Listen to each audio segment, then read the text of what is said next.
नमस्कार. मी doctor Nilima Shisode, Shri Panchakarma and beauty clinic, diabetes reversal program, भाग 33, आहार मार्गदर्शन, भाग 8.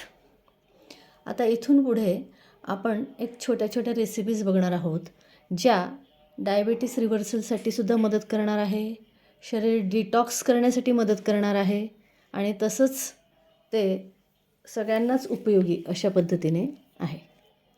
तर रोजच्या जीवनामध्ये आपण जो चहा घेतो आहे, तर तो चहा घेणं हे अतिशय चुकीचं आहे.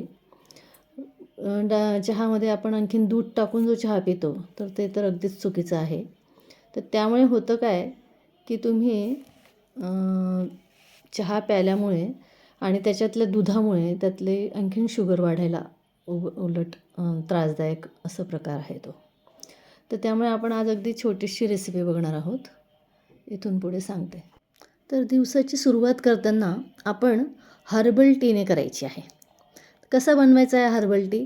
हा अतिशय चविष्ट आणि खूप छान रिफ्रेश करणारा आहे. सकाळी सकाळी प्यायल्यानंतर तुमचा सर्व दिवस अगदी आनंदात आणि खूप हेल्दी असं जाणार आहे. यासाठी आपल्याला खूप घरातलेच इन्ग्रेडियंट घ्यायचे आहेत. अद्रक, आलं किंवा जिंजर ज्याला आपण म्हणतो ते.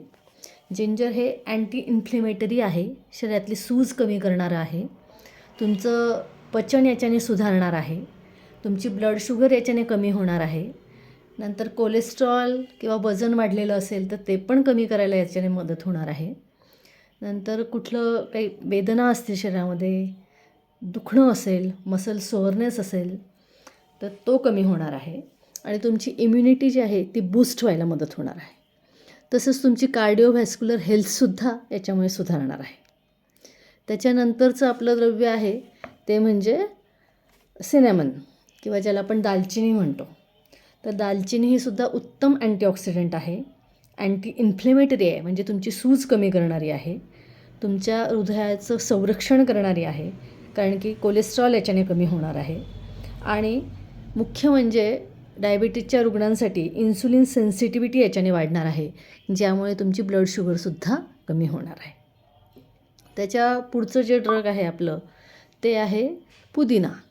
तर पुदिना हा कसा आहे तर अतिशय छान डायजेशनला मदत करणारा आहे, तुमचे डायजेस्टिव्ह मसल रिलॅक्स करतो आणि जळजळ वगैरे काही होत असेल तुम्हाला तर ती कमी करतो, तुमचं ॲपेटाईट चांगलं होतं, भूक चांगली सपाटून लागते आणि तुम्हाला अगदी फ्रेश वाटतं याच्याने, स्किन पण हायड्रेटेड राहते आणि छान ब्राईट आणि क्लिअर स्किन होते तुमची.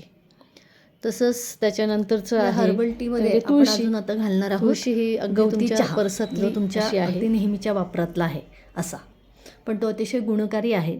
तो तुमचं कोलेस्ट्रॉल रक्तातलं जे वाढलेलं आहे ते कमी करायला मदत करणार आहे, अँटी इन्फ्लेमेटरी आहे, म्हणजे कुठेही इन्फ्लेमेशन असेल शरीरामध्ये तर ती सूज कमी करणारा आहे.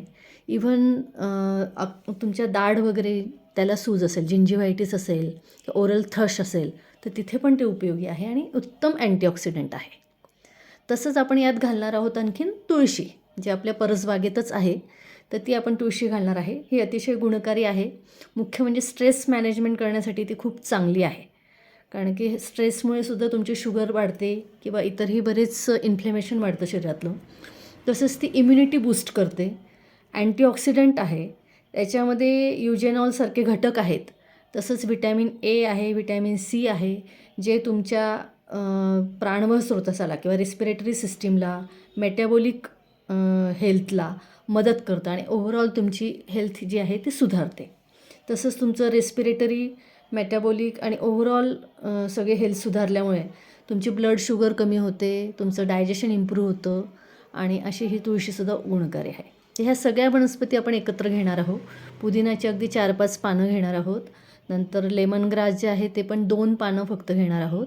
जिंजरचा 1 इंचाचा किंवा अर्धा इंचाचा तुकडा घेतला तरी पुरे आहे. किती लोकांसाठी चहा बनवता आहे त्यानुसार मी 2 लोकांसाठीचं सांगते.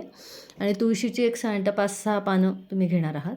तसंच दालचिनीचा एक छोटासा अगदी पाव इंचाचा तुकडासुद्धा पुरे आहे. आणि हे सगळं मिश्रण तुम्ही छानपैकी 2 कप पाण्यात घालून उकळणार आहात. खूप छान हे मिश्रण उकळल्यानंतर काय होणार आहे ते याचा छान असा हेल्दी असा चहा तयार होणार आहे. तो तुम्ही गाळून घ्यायचा आहे आणि रोज सकाळी हेच रिफ्रेशमेंट म्हणून किंवा चहा म्हणून प्यायचं आहे. आजच्या भागात